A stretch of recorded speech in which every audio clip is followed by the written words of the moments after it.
Dear students, last time हमने topic शुरू किया था एंजाइम और उस टॉपिक में हमने डिफरेंट एस्पेक्ट को कवर किया कि एंजाइम होते क्या है, किसने इसकी टर्म कॉइन की है और किसने इसको डिस्कवर किया, देन एंजाइम स्ट्रक्चरल वाइज कैसा होता है, ठीक है, और उसकी प्रॉपर्टी के बारे में भी डिटेल में पढ़ा। आज हम एंजाइम के अगले एस्पेक्ट कवर करेंगे, that is mechanism of enzyme action, फिर formation of enzyme substrate complex, then कौन से फैक्टर हैं जो उसको इफेक्ट करते हैं, इनहिबिशन क्या होती है, कितने टाइप्स की होती है, और लास्ट में पढ़ेंगे फीडबैक मैकेनिज्म क्या होता है। देखिए, जब मैंने एंजाइम टॉपिक शुरू करवाया था तो मैंने एक सेंटेंस बोला था कि एंजाइम बायोकैटालिस्ट होते हैं जो एक्सेलरेट कराते हैं केमिकल रिएक्शन, शुरू नहीं करवाते हैं। तो देखिए, एंजाइम एक ऐसे बायोमॉलिक्यूल्स है जो केमिकल रिएक्शन को बड़ी तेजी से आगे ले सकते हैं, बट वो शुरू नहीं करवा सकते। इट मीन्स अगर एंजाइम नहीं होंगे तो ऐसा नहीं है कि केमिकल रिएक्शन नहीं होगी, लेकिन स्लो पेस से होगी।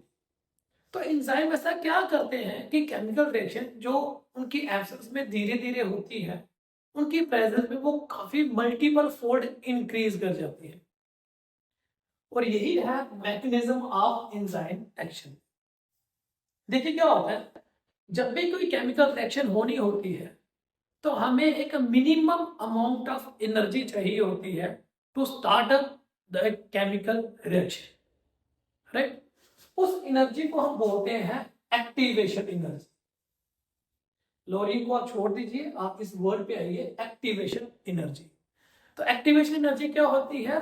अ minimum amount of energy required to start a chemical reaction और टू एक्सेलरेट केमिकल रिएक्शन, ठीक है। केमिकल रिएक्शन को प्रोसीड करने के लिए, शुरू करवाने के लिए हमें जो है जो एनर्जी चाहिए वो एक्टिवेशन एनर्जी होती है, राइट। अब ये ग्राफ ड्रा किया हुआ है, उस ग्राफ में देखिए, सोचिए कुछ मॉलिक्यूल्स हैं जो रिएक्टेंट के यहाँ पड़े हुए हैं। अगर तो एंजाइम नहीं होगा, ठीक है, ये तो मैंने लिखा प्रेजेंस ऑफ एंजाइम और ये लिखा एब्सेंस ऑफ एंजाइम। अब देखिए, अगर एंजाइम नहीं है, in the absence of enzyme, तो so much energy is required for conversion of reactant into the product, right? But enzyme की प्रेजेंस में क्या होता है, वो एनर्जी की रिक्वायरमेंट जो है वो कम हो जाती है। सो एंजाइम क्या करते हैं, they lower the requirement of activation energy. अब ये लोअर कैसे कर देते हैं एक्टिवेशन एनर्जी की रिक्वायरमेंट? सोचिए, मैं एक एग्जांपल देता हूं कि आपने कोई केमिकल रिएक्शन चलानी है, तो मैं कहता हूं कि भाई वो केमिकल रिएक्शन तभी चलेगी अगर आप 1000 रुपीज पे करोगे फिर। और कोई और आदमी आता है और वो कहता है कि भाई मैं केमिकल रिएक्शन को आपकी बढ़ा सकता हूं और अगर आप मुझे सिर्फ 500 पे करो। तो दोनों में डिफरेंस क्या है? फाइनेंशियल। एक पैसे ज्यादा मांग रहा है, एक कम पैसे है, तो दोनों में कुछ ना कुछ तो डिफरेंस होगा, डेट इज वाई रेट भी कम हो गया। अब दोनों में डिफरेंस क्या है? लेट्स से अगर किसी ने ईंटें उठा के घर में लानी है, तो अगर वो ईंटें मेन बाजार में पड़ी होगी तो वो डिमांड भी ज्यादा करेगा कि भाई घर तक, गली के अंदर घुसो और ईंटें घर में छोड़ के आओ। और अगर ईंटें घर से जस्ट कुछ कदम आगे बढ़ी हुई है तो वो डिमांड पैसे की भी कम मांगेगा।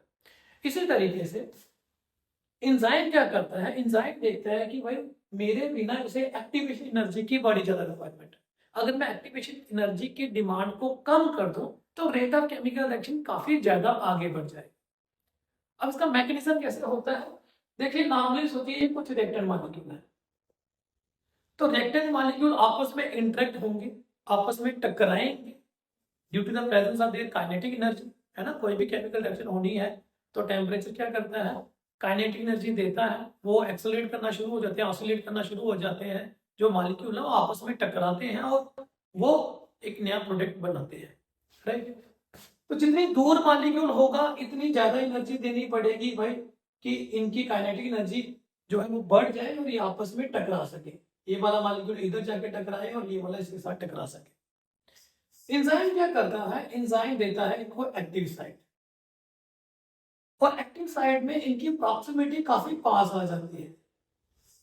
अब इनके पास थोड़ी एनर्जी में ही आपस में टकराने की जो प्रोबेबिलिटी है वो बढ़ जाती है। सोचिए एक मॉलिक्यूल यहाँ है और एक मॉलिक्यूल यहाँ है, तो इसको यहाँ से उठ के आधा सफर तय करना, इसको यहाँ से उठ के आधा सफर तय करना है, तो नेचुरली बात है एनर्जी ज्यादा चाहिए।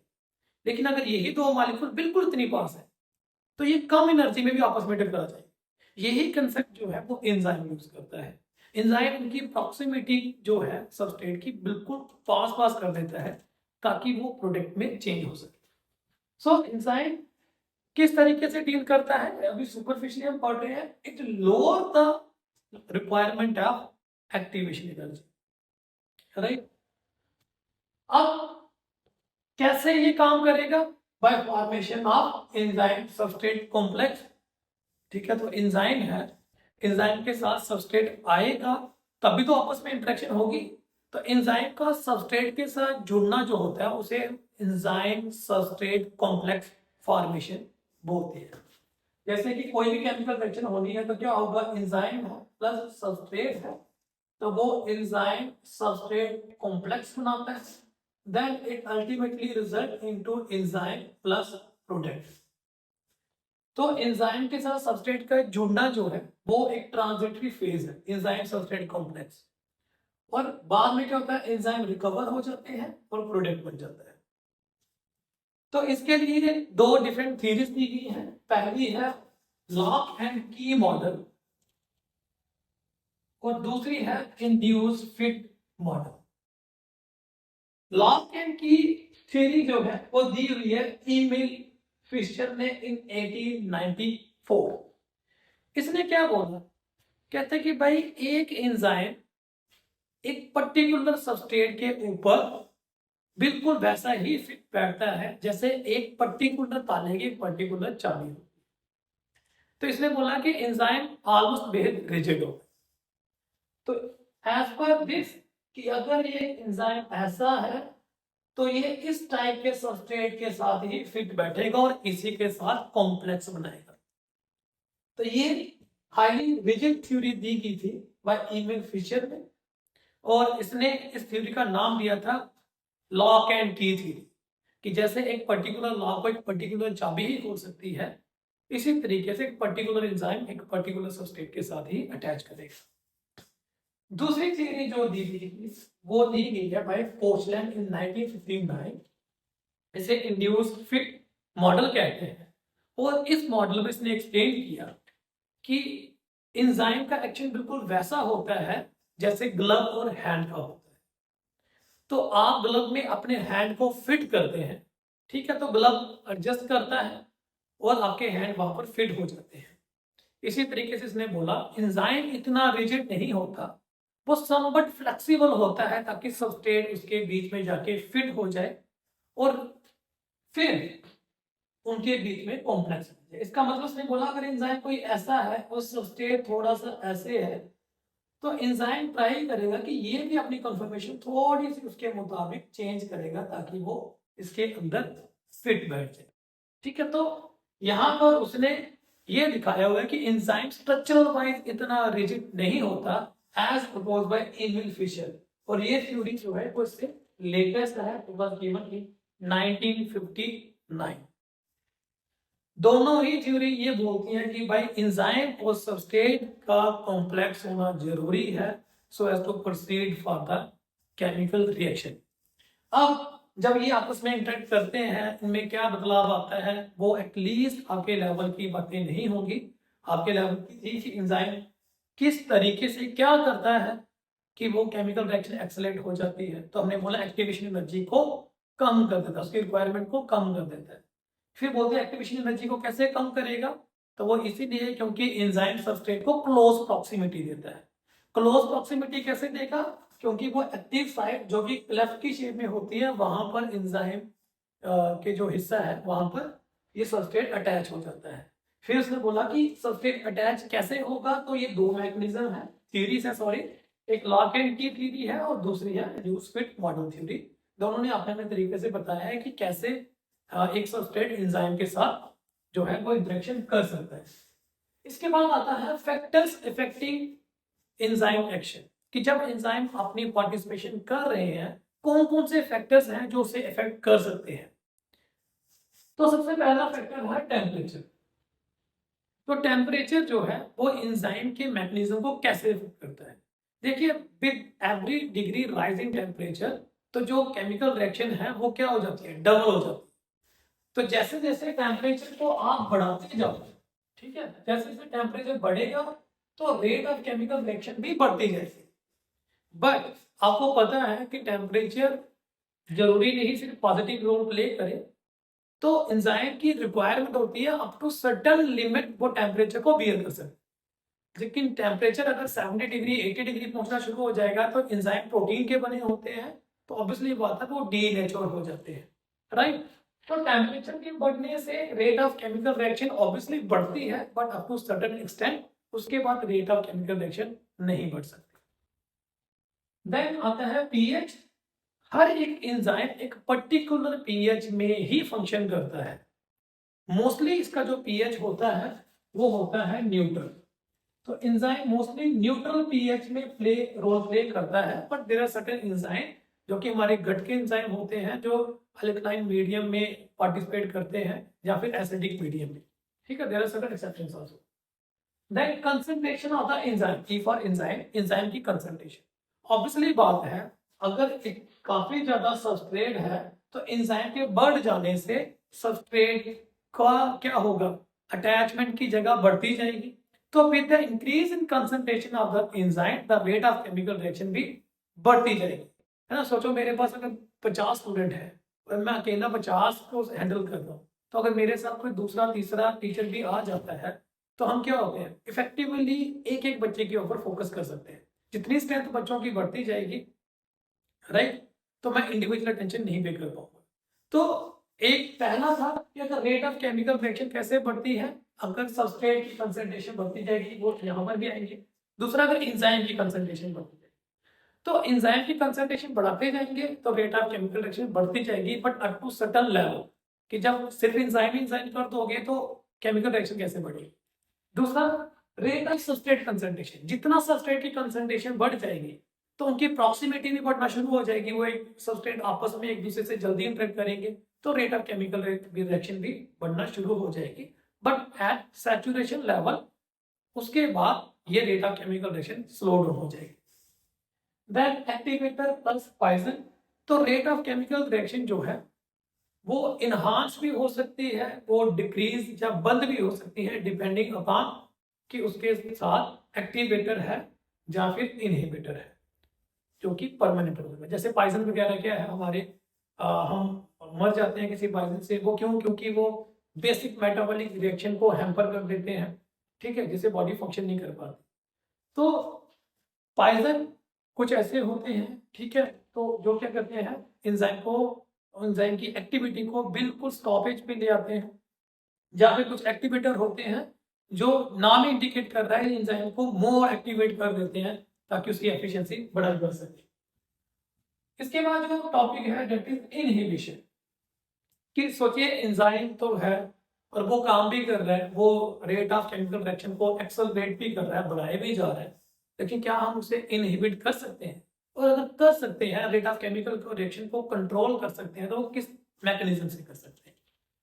सबसे पहला कि हम किसी भी केमिकल रिएक्शन को कंट्रोल कर सकते हैं टू वे से, या तो रिवर्सिबल या फिर इरिवर्सिबल। रिवर्सिबल में क्या है, इसमें बोला कि भाई एक एंजाइम था, वो फंक्शन कर रहा था, लेकिन टेम्परेरी में सिर्फ ऐसा सबस्ट्रेट दूंगा जिसे ये प्रोडक्ट में चेंज नहीं कर पाए, ठीक है। तो बेसिकली वो इसका नेचुरल रिएक्टेंट था ही नहीं, उससे मिलता जुलता था, लेकिन ये प्रोडक्ट में उसे चेंज नहीं कर पाया। जैसे ही इस रिएक्टेंट को मैं चेंज कर दूंगा इसके ओरिजिनल रिएक्टेंट के साथ, लेट्स से मैं आर बोल देता हूँ, ओरिजिनल रिएक्टेंट लाता हूँ, तो ये उसे प्रोडक्ट में बदलना शुरू कर देगा, राइट। तो इसका मतलब जो पहले रिएक्शन रुकी तो वो परमानेंट नहीं थी, वो टेम्परेरी थी। जैसे ही मैंने इनहिबिटर को रिमूव किया, उसने केमिकल रिएक्शन एक्सेलरेट कर दी। दूसरा होता है इरिवर्सिबल, कि भाई एंजाइम के साथ मैं ऐसा कुछ डाल दूंगा, लेट्स से पॉइजन वगैरह, जो इसकी केमिकल रिएक्शन को, पॉइजन को मैं किससे डिनोट करता हूँ, लेट्स से डी से डिनोट करता हूँ, तो जो इसे प्रोडक्ट्स नहीं बनाने देगा। लेकिन अगर मैं इस पॉइजन को रिमूव करूंगा तो ये रिएक्टेंट अपनी क्षमता खो चुका होगा, अब ये कभी काम करेगा ही नहीं। तो रिवर्सिबल मतलब एंजाइम अपनी क्षमता खोएगा लेकिन टेम्परेरी बेसिस के ऊपर।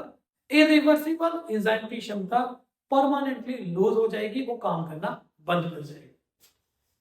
इनहिबिशन को हम फर्दर कैटेगराइज करते हैं into three aspect: competitive, non-competitive and uncompetitive। अब कॉम्पिटिटिव, नॉन कॉम्पिटिटिव और अनकॉम्पिटिटिव में एक चीज तो कॉमन आती है, compete कर रहे हैं, लेकिन किस लेवल पे compete कर रहे हैं वो हम देखेंगे। देखिए कॉम्पिटिटिव इनहिबिटर में क्या होता है, वो एज गुड है जैसे हमने रिवर्सिबल में पढ़ा था कि जो सबस्ट्रेट है, ठीक है, लेट्स से ये इसका एक ओरिजिनल सबस्ट्रेट है जो मैं सर्कल से दिखाऊंगा, ठीक। तो ये जो सबस्ट्रेट ओरिजिनल है, इसके साथ साथ मैं एक ऐसा सबस्ट्रेट डाल दूंगा जो ऑलमोस्ट इससे मिलता जुलता है। तो नेचुरली बात है ये दोनों एक एक्टिव साइट के साथ अटैच होने की कोशिश करेंगे, तो इन दोनों के बीच में क्या है, कंपटीशन हो गया, राइट। तो ये वो वाला टाइप का इनहिबिशन होता है यहाँ पर सबस्ट्रेट एनालॉग जो है वो कंपीट करता है फॉर द एक्टिव साइट। दूसरा आता है non competitive. Non competitive inhibition वो वाला होता है यहां पर इनहिबिशन होती है but at the allosteric site. तो यहां पर जो मॉलिक्यूल है जो हमने डाला हुआ है सबस्ट्रेट का एनालॉग होगा चाहे कुछ भी, वो एक्टिव साइट के लिए कंपीट नहीं कर रहा है, वो एलोस्टेरिक साइट के लिए कंपीट कर रहा है। और एलोस्टेरिक साइट कौन सी होती है, ये एक्टिव साइट के साथ साथ एक और साइट होती है एंजाइम के ऊपर जिसे एलोस्टेरिक साइट कहते हैं, जिससे कोई मॉलिक्यूल जब अटैच होता है तो जहां तो वो एंजाइम की एक्टिविटी को काफी ज्यादा बढ़ा देता है, जहां उसकी एक्टिविटी को काफी ज्यादा हैम्पर कर देता है, राइट। तो उसे हम एलोस्टेरिक साइट कहते हैं। तीसरा आता है अनकॉम्पिटिटिव। अनकॉम्पिटिटिव का मतलब कि सबस्ट्रेट जो आप एनालॉग डाल रहे हो, जो कुछ भी डाल रहे हो, वो ना तो कंपीट कर रहा है एक्टिव साइट के लिए, ना वो कंपीट कर रहा है एलोस्टेरिक साइट के लिए। वो कंपीट करेगा तो किसके साथ, वो यहां अटैच होगा at the point of enzyme substrate complex. तो जब एंजाइम अपने सबस्ट्रेट के साथ जुड़ के एक ट्रांजिटरी फेज बना रहा होता है एंजाइम सबस्ट्रेट कॉम्प्लेक्स, वो इस फेज में आगे इनहिबिशन करवाएगा ताकि केमिकल रिएक्शन आगे प्रोसीड ना करे।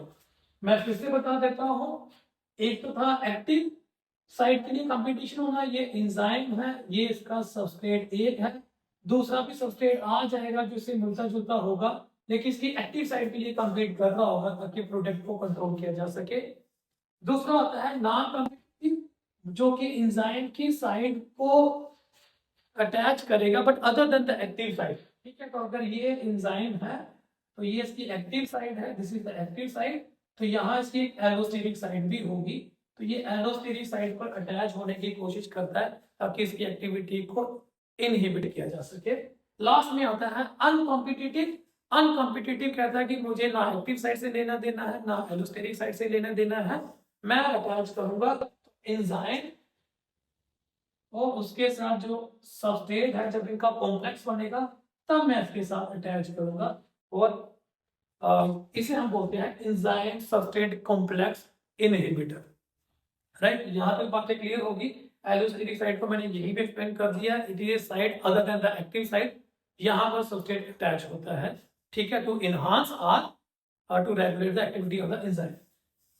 देन आता है फीडबैक मैकेनिज्म। देखिए फीडबैक क्या होता है, मैं अगर बच्चों को कुछ पढ़ाऊँ और अगर मैं अच्छा पढ़ा रहा हूँ तो बच्चों का फीडबैक आएगा कि हाँ भी हमें समझ आ रही है, राइट। और अगर मैं बुरा पढ़ाऊंगा तो बच्चे बोलेंगे हमें तो कुछ समझ ही नहीं आ रही, ठीक। अगर बच्चे बोलेंगे कि मुझे मैं अच्छा पढ़ा रहा हूँ तो मैं और ट्राई करता हूँ अच्छा करने की, एंड अगर किसी टीचर को ये बोला जाए कि आप अच्छा नहीं पढ़ा रहे हो तो टीचर फिर भी ट्राई करता है और बेटर इंप्रूवमेंट के लिए। तो लेट्स से एंजाइम के प्रोस्पेक्टिव में आते हैं।